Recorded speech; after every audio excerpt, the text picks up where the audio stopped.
Bienvenidos al canal de Planeación Fiscal Antúnez. Mi nombre es abogado y contador público Rafael Antúnez y vamos a hablar ahora de los 5 puntos trascendentales más importantes del caso práctico 1, que recordemos que es para empresas industriales y en la inteligencia, que es un curso básico para el inicio en el estudio del impuesto sobre la renta. Pues bien, vamos a ello. 1. Los ingresos son generales. Así se determina en términos del artículo 16. Es decir, no hay ingresos específicos tal como lo señala el artículo 100 en personas físicas en actividad empresarial. Es decir, en el artículo 100 podemos ver que se establecen las actividades comerciales, industriales, ganaderas, pesqueras, silvícolas y en fin, toda una serie de actividades de manera específica.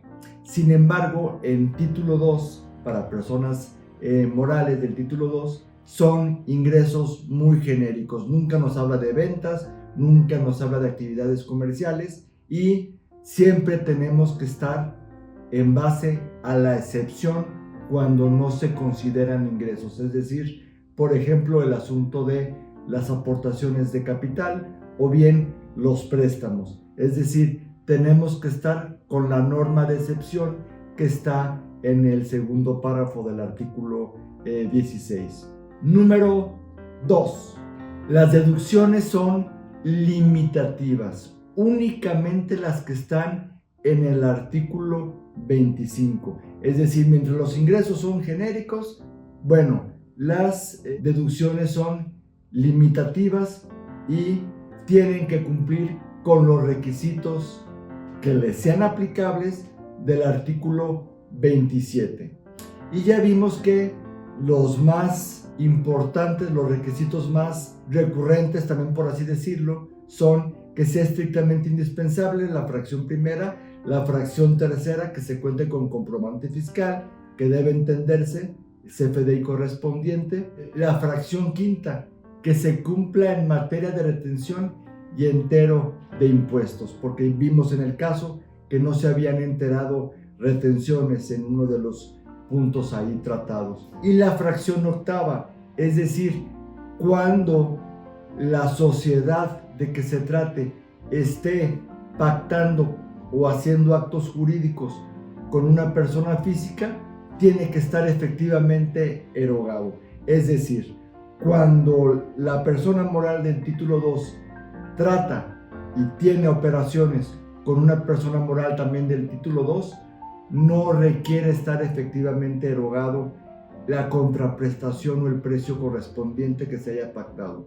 Pero sí, cuando se trate de una persona física o cuando se trate de una sociedad civil o una asociación civil. Ahí sí tiene que estar efectivamente erogado. 3. El costo de lo vendido.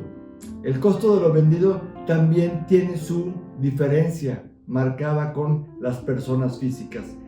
En el título 2 hay que determinar ese costo, es decir, con un inventario inicial, una adquisición de mercancías, de productos terminados, semiterminados y tener un inventario final para así determinar el costo de ventas. Sin embargo, para las personas físicas, en términos del artículo 103, fracción segunda, únicamente van a deducir lo que comúnmente se conoce como las compras, es decir, las adquisiciones de mercancías, productos terminados y semiterminados. 4. Las inversiones. Las inversiones tienen sus propias reglas particulares. Es decir, nos vamos al artículo 25, fracción cuarta, bien, ahí están las inversiones, y nos vamos al artículo 27, y en su segunda fracción nos establece que en materia de inversiones nos tenemos que remitir a la sección segunda del capítulo 2, que son de las deducciones, para efectos de determinar la deducción correspondiente. Lo que significa que siempre hay que partir del monto original de la inversión por el porcentaje máximo de depreciación que vienen ahí de los artículos 31 al 38. Tiene sus reglas específicas y no se requiere estar efectivamente erogados esas inversiones, salvo en casos muy específicos que aún no veremos sino en los siguientes capítulos. Número 5. El cálculo del impuesto del ejercicio. El artículo 9 está bien redactado, consideramos eso, y siempre vamos a partir que hay que determinar el resultado fiscal. Y esto parte de los ingresos acumulables, menos las deducciones autorizadas, menos la PTU pagada, y con eso nos da la utilidad fiscal.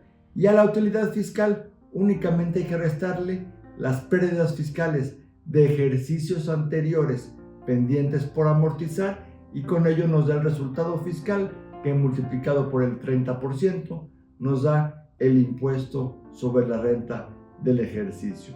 Entonces, estos 5 puntos relativos a los ingresos, a las deducciones en general, al costo de lo vendido, a las inversiones y a la determinación del impuesto del ejercicio es lo que consideramos lo más relevante del caso práctico número 1. Bien, en el próximo capítulo ya nos encontraremos con el caso práctico número 2, que es título 2, sociedades mercantiles y dedicadas al comercio, actividades comerciales. No olviden darle like al canal y suscribirse en la medida de lo posible. Muchas gracias y estamos pues para el siguiente video.